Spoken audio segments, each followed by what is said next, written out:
It's here. It's in our neighborhoods, it's in our malls, it's in our community centers, it's in our shopping centers, it's in our grocery stores. This issue is happening here in Arizona. Sex trafficking, that's the buying, selling, transferring of a commodity or something of benefit for sexual gratification. What you would describe as modern day slavery. There's no 14-year-old girl anywhere in the world who all of a sudden one day says, I'm going to, subject my body to this punishment. Kids don't do that. They end up in that situation through force, fraud, coercion, and then they're trapped. Or in the last year or so, I think we've seen an increase in familial trafficking. So where it's someone in their family was trafficking them. Last calendar year, our department alone, we had 8 confirmed cases of trafficking of juveniles.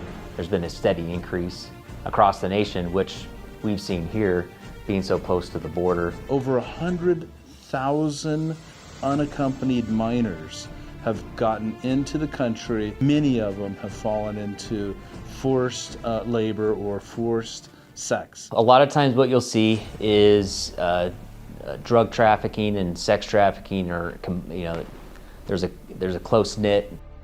It had actually started with her mother facilitating her trafficking and introducing her to certain people in her life that were then going to abuse her, eventually leading to her meeting her trafficker.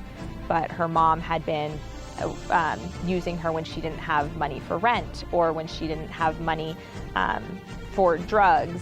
Anytime, guys, we're looking at child sex trafficking and we're putting in meaningful support, funding. We're putting in, making it more challenging for persecutors and convicted folks to be able to get back on the street and be able to do some of this stuff. Over the last year, we had the addition of 2 human trafficking detectives that were assigned to PANT from the Yavapai County Sheriff's Office, which wouldn't have been possible without money from the legislature that was appropriated to be able to fund those 2 positions. And we've seen success with those 2 positions being added. We've seen numerous arrests for child sex trafficking. Put your hands up in the air! $10 million from the Arizona legislature for the Anti-Human Trafficking Fund. This will be the 3rd year in a row that money is coming directly to local entities for things like specialized detectives, things like community awareness, things like victim and survivor support.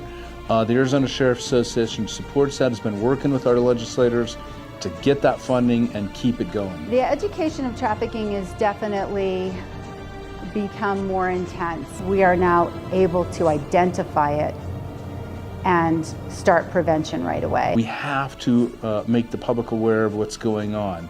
We have to be creative and innovative in identifying these victims and identifying the organizations that are trafficking them. What law enforcement wants to do is to ever stop it from happening in the first place so that a child doesn't have to endure that even one time.